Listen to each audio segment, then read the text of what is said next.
Nintendo's new IPs recently have been incredible. Okay, maybe not. I love the Nintendo Switch and quite a lot of games on there, as you could probably imagine, but there was this stretch from around 2011 to 2016, mostly on the 3DS and a little bit of Wii U mixed in, where they were making some of the weirdest, most creative stuff they've ever made, and now most of it is just gone, whether it was a digital-only eShop game, a game that's technically still playable but lacking others for it, or straight up just being unplayable. But to Nintendo's credit, they were really trying on some of these new IPs, and the effects of these are still felt today, even if most of these probably didn't sell too well. During this time, the Wii U was failing about as bad as U in Geometry, and Nintendo had to hold a press conference to explain to people that it was actually a new console and not just a gamepad for the Wii they already owned. It was their first operating loss in a long time, and developers stopped supporting it within like 2 years, with most not even giving it a real chance in the first place. Even before that though, the 3DS launched slow enough that within 6 months Nintendo cut the price and gave early adopters free games as an apology. Nintendo's pretty much just saying sorry for pricing this so high, so here's a bunch of free games. And this is one of the rare times you're ever going to hear Nintendo and free in the same sentence. So anyway, Nintendo's in this weird spot, their big console's underwater, their handheld hasn't been off to a great start, and they have this relatively new thing called the eShop, which was different from what came before. The Wii Shop and DSi Shop existed, but those were mostly virtual console releases and these kinds of original games. The 3DS eShop was different. Not long after launch, it would have full games you could buy physically as digital copies, as well as the opportunity to have more smaller titles. Digital gaming was really picking up in the 2010s, and Nintendo used that to create new IPs that would never get a box retail release, whether that's because they were too niche or just too weird to. This was a very creative and experimental time for Nintendo, and there are a lot of games to talk about, so sit back, grab some popcorn in your Yoshi popcorn bucket, and subscribe. The first game I want to talk about came even before the Wii U in December 2011 for just $6.99, which can't even get you a Big Mac anymore. It was Pushmo, made by Intelligent Systems, who you know from Fire Emblem and Paper Mario, or Advance Wars if you're a real ball knower. You're telling me the people who made this. The game features a small round character named Mallow who looks like a Kirby knockoff, a bearded wizard named Papa Blocks who is your mentor, and the plot is just you trying to save these kids by solving puzzles. I found this on the eShop just because I was buying anything Nintendo made at the time, for better or worse. The mechanic is very simple. Every block can be pulled towards you up to 3 units. You can climb any surface with a ledge, you can push blocks in from the front. There's no lives and no timer, so you can't really fail, kind of like the upcoming Yoshi and the Mysterious Book. But if you do mess up, all you do is rewind. The first hour of Pushmo makes you feel like a genius because it is very easy. Like, all you're doing is just pulling blocks, climbing things, and nothing is too crazy. But then as you get deeper into the game, the puzzles start to get noticeably more difficult. Like, you might spend like 6-7 more minutes on these puzzles because they start to require you to think a lot more. There's quite a lot of levels here, so you get a lot of bang for your buck. And if you're into chill puzzle games, Pushmo definitely just has that vibe. There's also a level creator where you design puzzles and share them as QR codes, and having something like that was the right idea, but it was just a slightly awkward execution. This clunky level sharing would actually be a positive later on when the 3DS Online was shut down, and to my knowledge you could still scan and play custom courses with QR codes, so that's cool if you want to play Pushmo in 2026. And you see, Pushmo was just the start of the series, because we got Crash Mode the following year, and it's very similar, except the blocks fall now. Like, that is the whole change of the game. Every block is freestanding and it's subject to gravity. If you pull a block out, everything above it will drop, and the rewind button comes back here and is far more important. Like, you're going to be using this more than your PlayStation Portal.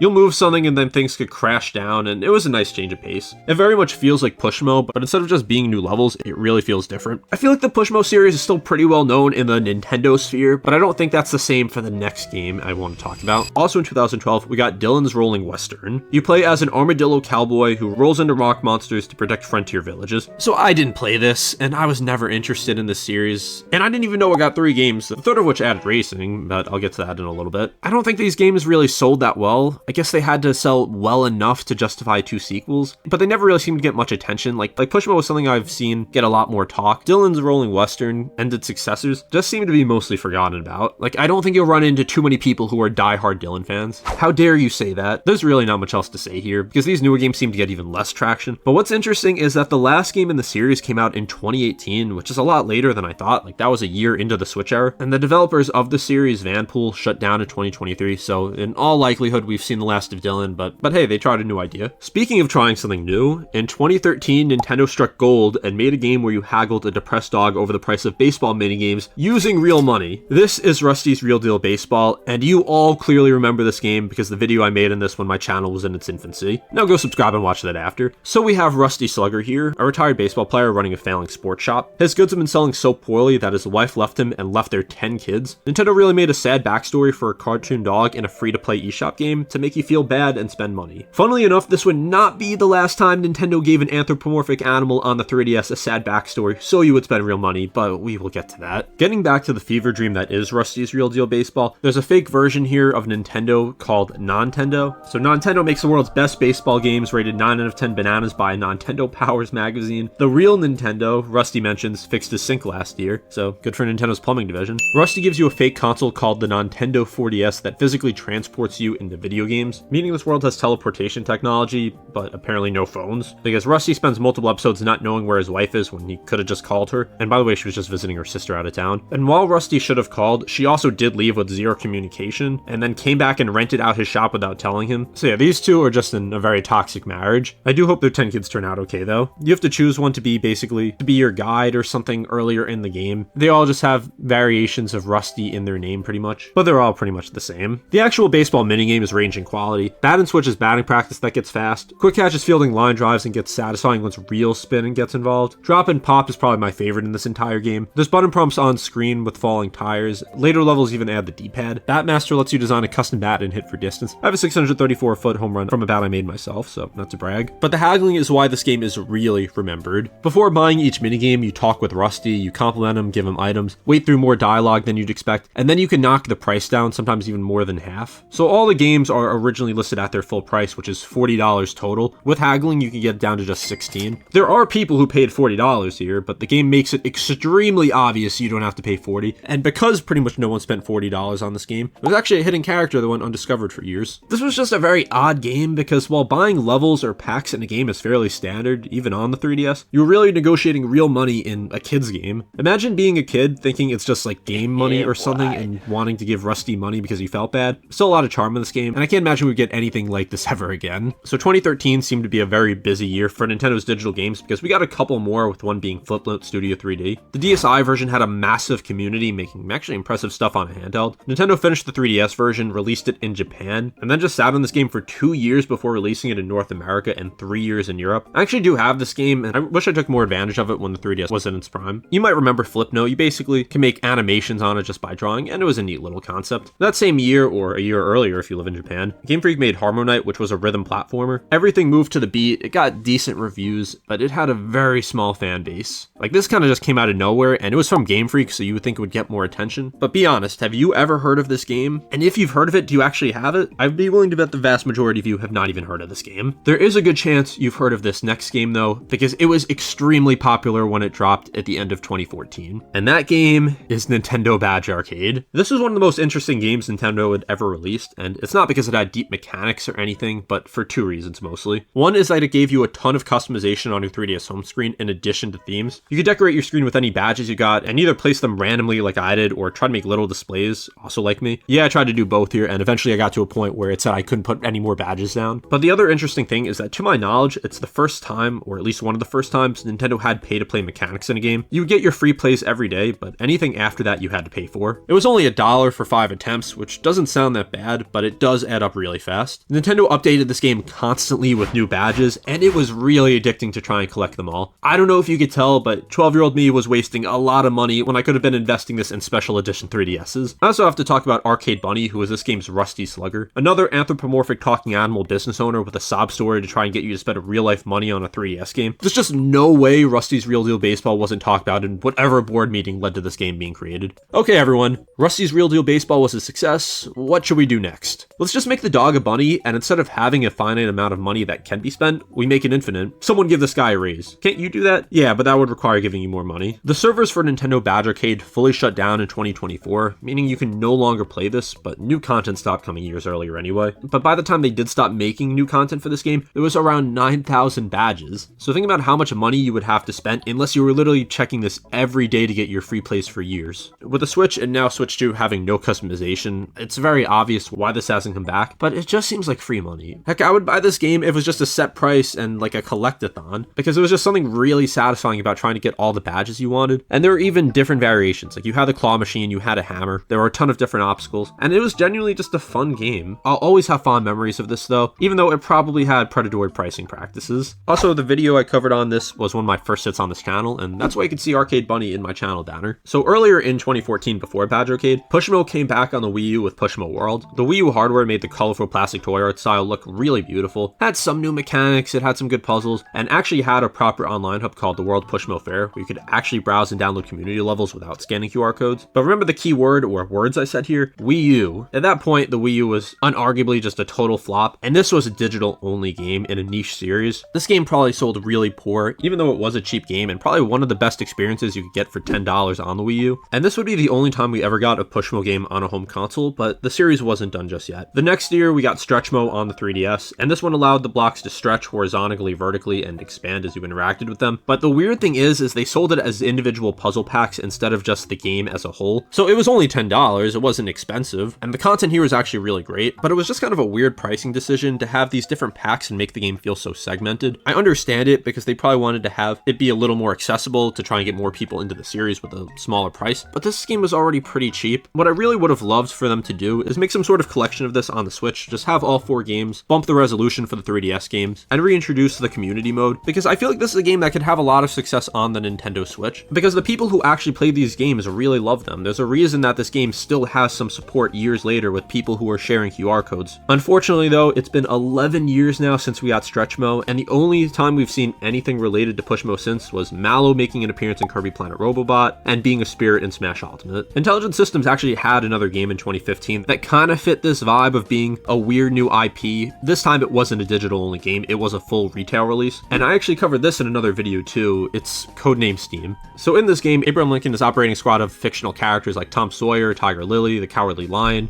and this is all in a steampunk world. Lincoln himself pilots a giant mech shaped like Abraham Lincoln, and he uses that to attack the aliens. Yeah, this game is weird. The tactics gameplay is built around managing steam for movement and combat, and it works, except at launch enemy turns took forever. They had to update this game to make it better because the reviews really bashed it for this. Now, I don't know how much this really fits into the category of this video, because again, it was a full retail release, while other games I've been focusing on have been cheaper eShop titles, but I did just want to give this a mention because it still was a brand new IP that was certainly interesting if nothing else. Now, while all of this was happening, the most famous digital-only 3DS game was getting updates over the years, and it is of course StreetPass Mii Plaza. So unlike these other games, you didn't have to buy this. It came pre-installed on the 3DS, and it was a collection of different games. For those of you who are too young to remember, the 3DS had a system called StreetPass, which was basically if your 3DS was in rest mode and you walk past another 3DS in rest mode, they would send a signal to each other and you get a green light on your 3DS, and their Mii would travel to your StreetPass Mii Plaza. So there were a bunch of games that integrated this, and usually it was for minor features, like you might unlock an item, you might get a character in another game, and I went over this in another video too, but the main draw was the StreetPass Mii Plaza. So before I get to the games, what was cool is that you could see every single Mii that you'd ever StreetPass with in the plaza, and you'd see some information about them, like their most recently played game, their birthday, where they're from, and it just had this sense of community. You could just have completely random people you walk past in real life just in your Mii Plaza, as well as friends. But the thing that made this so popular was the games. So it only launched with 2, and those were Puzzle Swap, which was just getting puzzle pieces. It wasn't really much of a game. Nintendo would release different artwork, and you get puzzle pieces from other Miis, with some of them being pretty rare, so it could be pretty hard to fill out a puzzle. And there was also Find Me, and it was an RPG where StreetPass Mii's rescued your kidnapped Mii. And as you probably remember, you would set a favorite color for your Mii, and those would actually affect the game. Like the blue could clear fog, the red would burn vines, and sometimes you actually needed a specific color to advance. So if you didn't run into someone whose favorite color was green, for example, you wouldn't be able to get past a certain part of the game. It could get pretty annoying, but I guess I'd encourage you to go out to your local Barnes & Noble or whatever and just walk past hoping you found a 3DS. And I mentioned that some of these games have had lasting impacts on Nintendo now, and this is probably the biggest one. So Find Me led to the Miitopia games, and that gave you a lot of customization over your Miis, and I think that probably inspired Tomodachi Life Living the Dream in some way. At least the expanded tools for Miis there, so probably a butterfly effect here. So anyway, while this only launched with 2 games, they would add more over time. In 2013, they added 4 more, in 2015, 2 more, and then in 2016, 5 more. Every single one focused on something completely different, well, for the most part. Mii Force was a space shooter where your StreetPass Miis became weapon modules on your ship. Monster Manor was a dungeon crawler where you get new items and stuff from Miis. Warrior's Way, which was probably my favorite, was like rock, paper, scissors conquest mode, where you'd battle armies that came in with all the Miis that they had, and if you wanted, you'd absorb that army, and you would just try to build up your army over time to complete the game. Battleground Z put you in a zombie apocalypse where weapons came from strangers' hobbies, and there were plenty of other games, and if you want to check out that, you can check out this video here. And I know I've said that a bunch, but I really like talking about 3DS games. StreetPass Mii Plaza was honestly one of my favorite parts of the 3DS, because even if you didn't care about StreetPass in specific games, this whole game collection was built around StreetPass. While these games are still totally playable, there's really not that many people walking around with a 3DS nowadays, so unless you want to organize a local 3DS meet, the only way to really play this is to use play coins, which basically just give you CPUs to progress, but it's not the same. This is by far the most famous game in this video, because every single 3DS user had it, and it's something that really couldn't come back on the Switch unless they tried to bring back some sort of Street Pass on Switch 2, but I don't think that's something that would ever happen. There were a few more new IPs released on the 3DS, one of them being the Box Boy series from HAL Laboratory, who you know from Kirby and Smash, you know, Sakurai's company. The original Box Boy released in April 2015 on eShop, and it was only $5. This followed a protagonist named QB, who was literally just a square box, and you can create more boxes to use bridges, platforms, shields, ledges, whatever, and the whole game is fairly short, but it's a solid enough puzzle game. Like with the Pushmo series, it has a pretty good difficulty curve where it starts off extremely easy, but then actually feels pretty challenging towards the end. The next year there is Box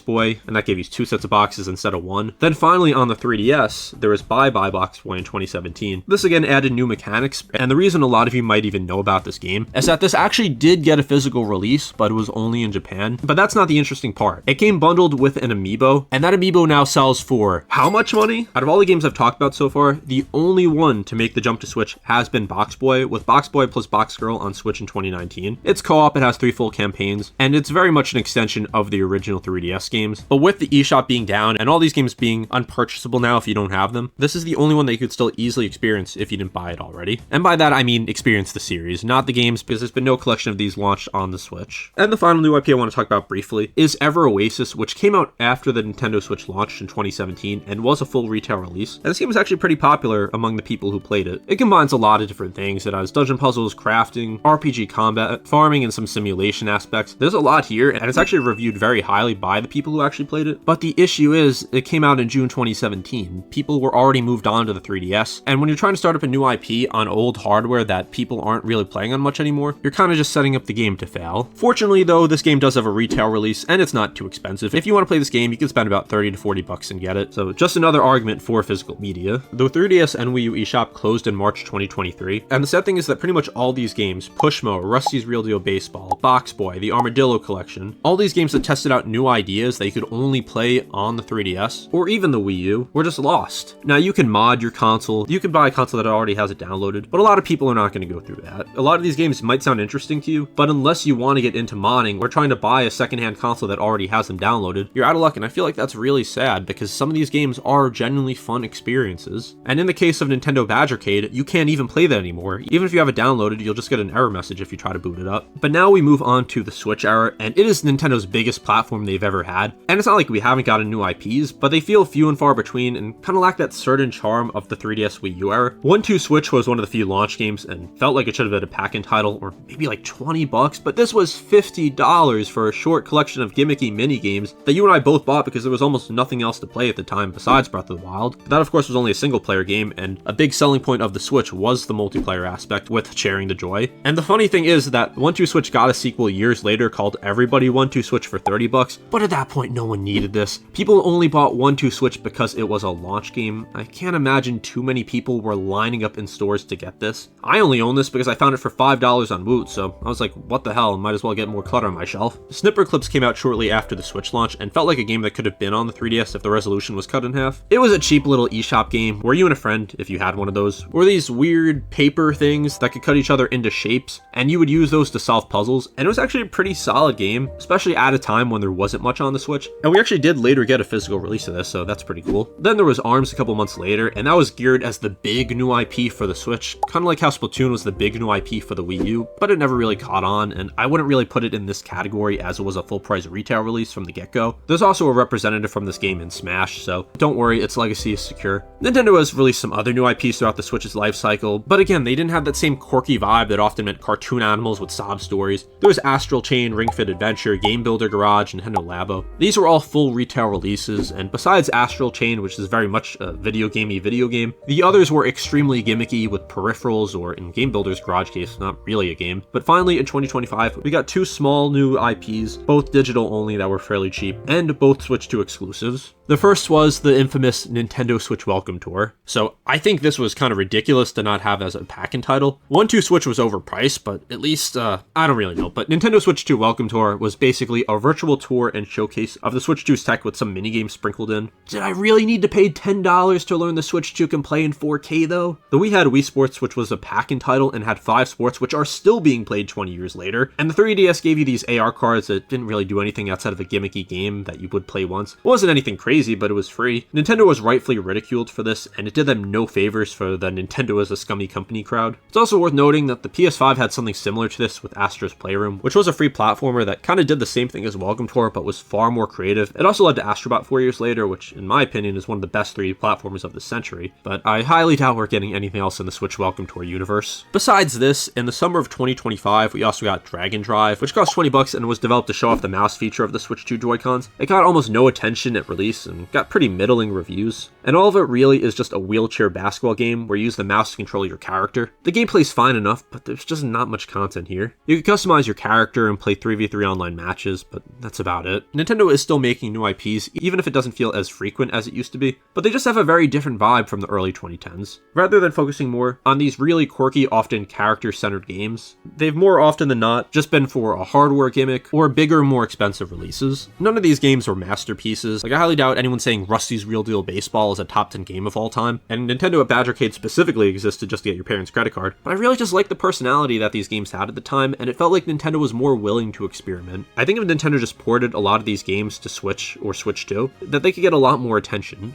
Something they could do, but would never do, would be like a collection of all these games, like a collection of Rusty's Real Deal Baseball, of the Pushmo games, of the Box Boy games, and have it be called like the 3DS Master Collection or something like that, but it seems like Nintendo just wants to leave this era in the past. So what was your favorite game from this time? Do you miss this era of Nintendo? I'm sure if you made it to the end of this video, there's a very good chance that you have a lot of experience with these games. And again, I have a bunch of individual videos talking more in depth about these if you want to check those out, so be sure to subscribe, join my Discord, and I'll see you next time.